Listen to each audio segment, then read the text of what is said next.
I have always wanted to go to Africa, and when I travel, I love to experience exotic wildlife and beautiful landscapes.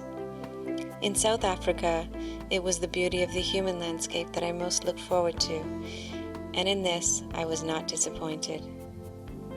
I was invited to South Africa on behalf of the Townships Project to meet and talk with microloan clients. In conversation with Martha Deacon, she discusses the townships and microlending. The townships were put together as a result of the 1963 Group Areas Act, under which the apartheid government decided that they didn't want black people living in the white areas of the cities. So a law was passed whereby blacks had to live 20 kilometers outside the cities, and that's when the townships were created, specifically as dormitories for the black workers who supported the cities to reside in. So they were built totally as dormitories, without shopping malls, without shopping centers, without furniture stores or gas stations or shoe shops or anything you would expect to find, grocery stores. Those were only in the white cities, and the blacks came to the white cities to buy their goods from the white enterprises. Poverty, in many ways, is the number one challenge of the 21st century, the eradication of poverty.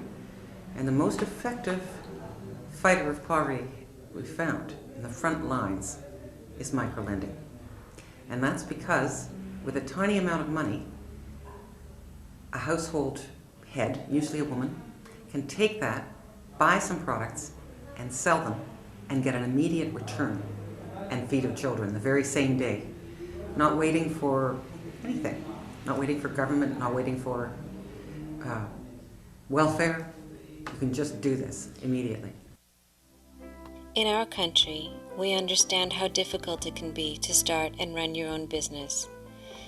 The microloan clients in the townships are truly admirable and capable people who have overcome tremendous struggles and are now, with the help of the Townships Project, achieving independence and providing a better future for their families.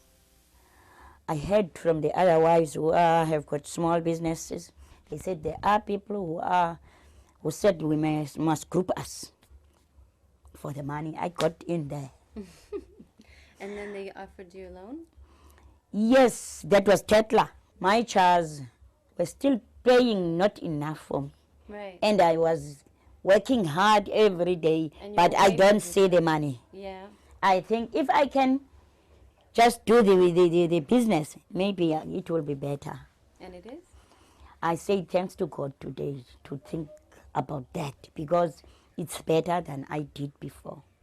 I'm happy with the business. I'm very happy with it because I can take my daughter. It goes to the college. You can pay for her to go to I college? did pay for her and finish her 2 years there. Wow. Yes. That's great. By spending time in the townships, I got a good sense of the strength and character of the people who live here.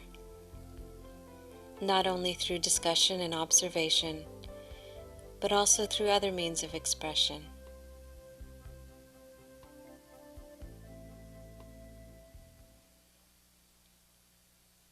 So, how long have you been in business? It's too late. It's now 10 years back. 10 years. 10 years. Yes, 10 That's years. great. That's great. But because of Ikusasa, the business is great because of Ikusasa. That's It helps fantastic. me so much.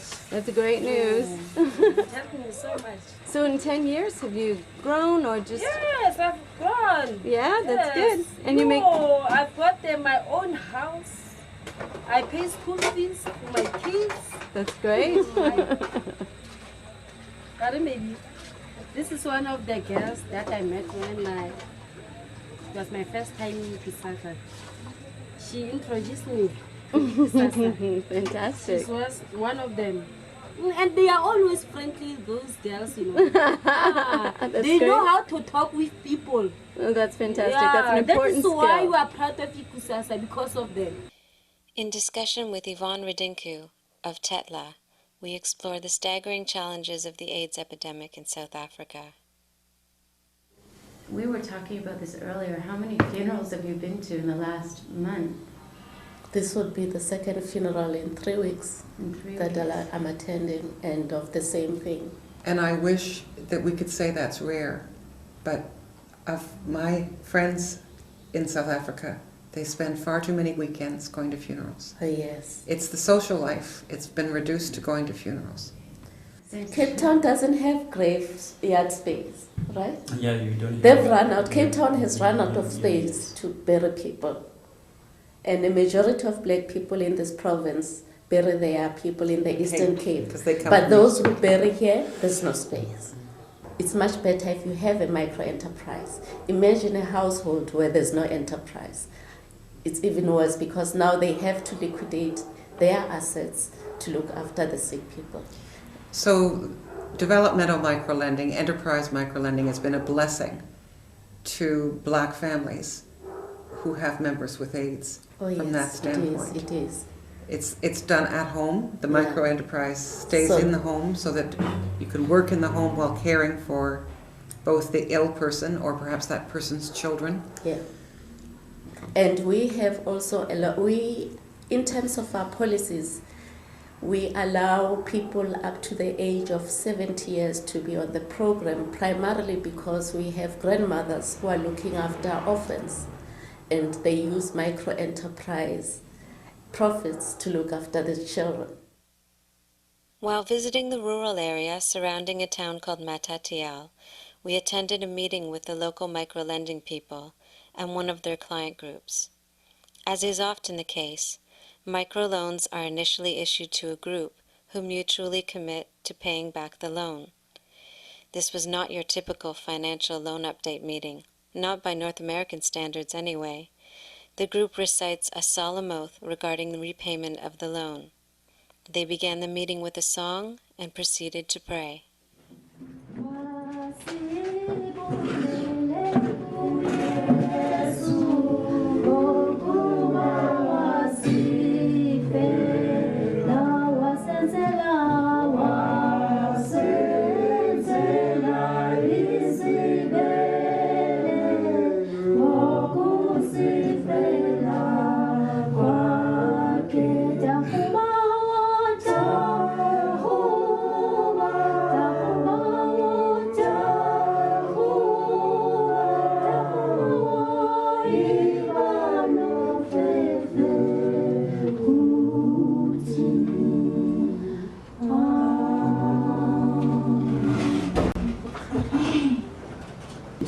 Singenza oku ngokuboleka imali eMatatela Financial Services.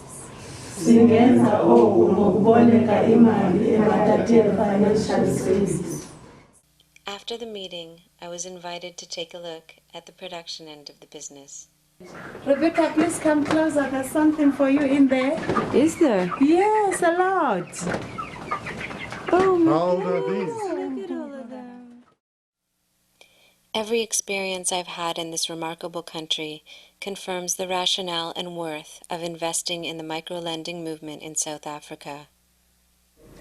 Microcredit becomes one of the most viable solutions to deal with the crisis of employment, because then people are self-employed, and in the enterprises that they run, they are supported by their family members. You'll find the husband, the children, they all support the micro-enterprise owner. It's not this one person alone, and it sustains more than 5 to 7 people. Each loan, 5 to 7 people. And as we give them loans and the biggest businesses grow, they are able to change their lifestyles. They extend their houses. They eat better food. They are able to send their children to post-matric or post-high school colleges. And they are able to do things that they wouldn't do before, They have better health care because now they can pay for a private doctor. South Africa, with its strong first world economy, has a lot of private doctors, which poor people can access if they can pay for them. And part of our services ensure that they can get that service. Martha Deacon shares some insight that helps to put it all into perspective. The critical thing in South Africa is that South Africa has such an enormous influence on the continent of Africa.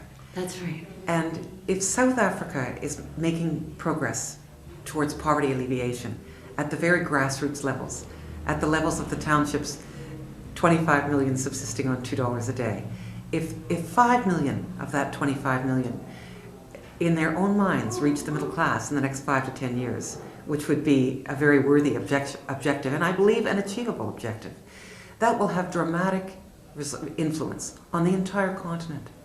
It becomes an opportunity that spreads up the continent. And the financial markets of sub-Saharan Africa are focused in South Africa. The manufacturing for sub-Saharan Africa is focused in South Africa.